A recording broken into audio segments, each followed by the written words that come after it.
My name is Sharmila Chari, and I was born with my disability, which is a neurological defect. It's called spina bifida.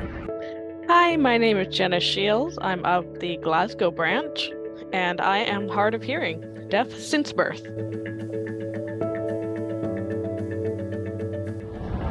You know, opening doors for myself or looking at a place where there's only stairs and no ramps, and it's very frustrating. If I want to go somewhere, I have to call in advance to find out whether it's wheelchair accessible. And sometimes in jobs it affects it as well. I've done front-facing retail customer service work, and I have come in contact with customers who just are very quiet, or maybe they mumble, or maybe they're just not very clear, and then I'll have a hard time serving them.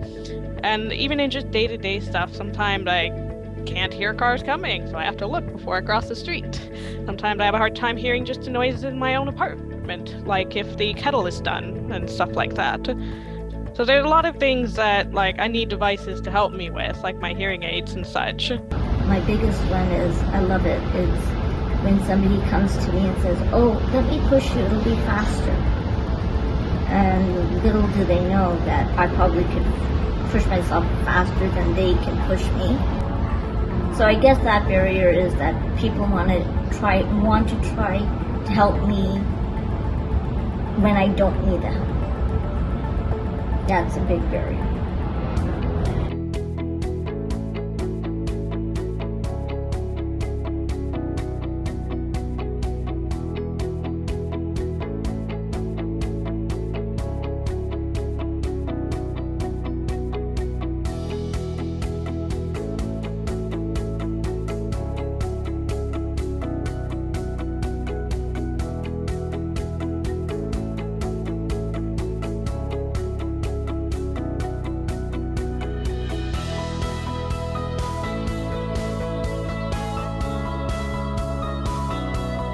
We are going to do our challenge, which is a lip reading challenge. So what we will be doing is I will be muting myself, and Nicole will have to read my lips and figure out what I'm saying.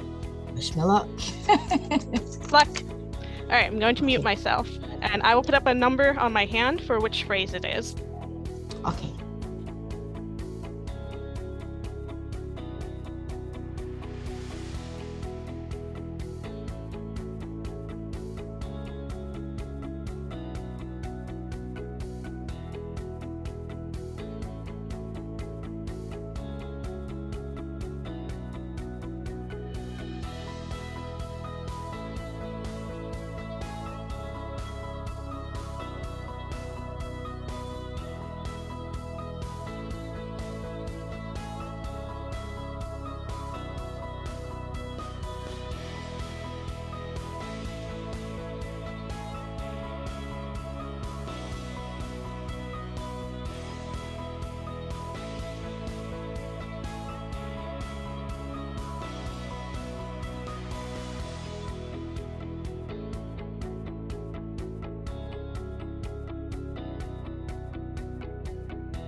How did you do? I know it was really hard. Oh my goodness, that was challenging. Very All right. challenging. Well, if you want to give me your guess for number 1. Hello, my name is Jenna. That's right. Yes! Yay! Okay. Number 2. You make me smile. Nope. It's could you pass me my mobile? Sorry. Don't worry. Number 3 was a movie quote. Did you get any of it? Nobody puts baby in the corner? No. Let me give you a hint. It's from the movie Princess Bride. Right, well, I'm definitely not getting it. Oh, I'm sorry. Have you not seen it? I tried to pick something you would know. It's Sorry. actually, my name is Inigo Montoya. You killed my father. Prepare to die. But you can see how you kind of got some of the shapes of words, like mobile and smile. You got that there was an I sound in there. You didn't quite know what it was, though. No. kind of No. the thing with lip reading. Like, it's about 30% of the English language is lip readable, so it is incredibly difficult to do accurately. So you can imagine it helps me when I look at your face to read your lips kind of to understand what you're saying, plus sound. Plus sound. Without sound, I could not tell you what you were saying. Maybe I could guess a little bit, but it's hard. It's very hard. Well, I was asked by my manager, and I definitely didn't hesitate to accept it.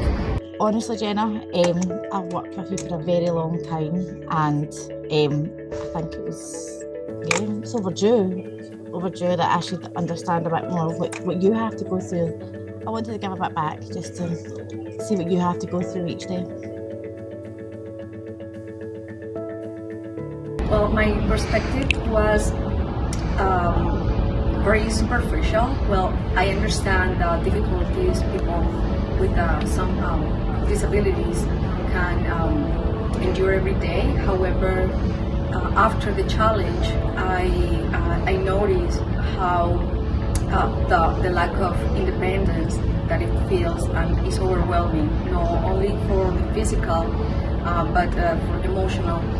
I'll be honest, lip reading, I thought it was going to be a lot easier because, well, 9 times out of 10 I ignore my husband, but I just look at what he's saying and guess, so I usually get it right. But yes, I thought it was going to be a lot simpler, but no, it wasn't. As you can see, the answers, I'm terrible at it, so yeah, it's a lot more difficult than I thought. And what I wish people would understand is that people with a disability, physical or invisible disability, can actually do things than you can expect. Like, I can do so many things that, nobody probably would think I would be able to do by myself. It's okay to ask questions. It's okay to Google questions before or after you've met a disabled person.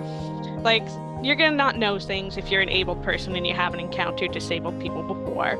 And if you don't know what the right thing is to do, just ask. So if you just come up to me and you're just like, you told me you're deaf, how do I make it easier? I might just be like, oh, if you could speak up or speak slower or something like that. Also, just for myself personally, and maybe for a few other people who were born disabled, personally, I'm not sad about the fact that I'm deaf and disabled. Like, I've been deaf and disabled my whole life. So you're not gonna offend me if you're just like, oh, she's deaf. And I'm like, yeah, I know. I wasn't recently deaf. I've always been deaf. And to be perfectly honest, it's okay for me. I don't mind being deaf. I guess my answer would be, don't judge a book by its cover. So just always make sure that you understand the person before you judge them. Those are a few things that I think people should better understand about disability. It's not always a tragic thing. Sometimes it's just normal.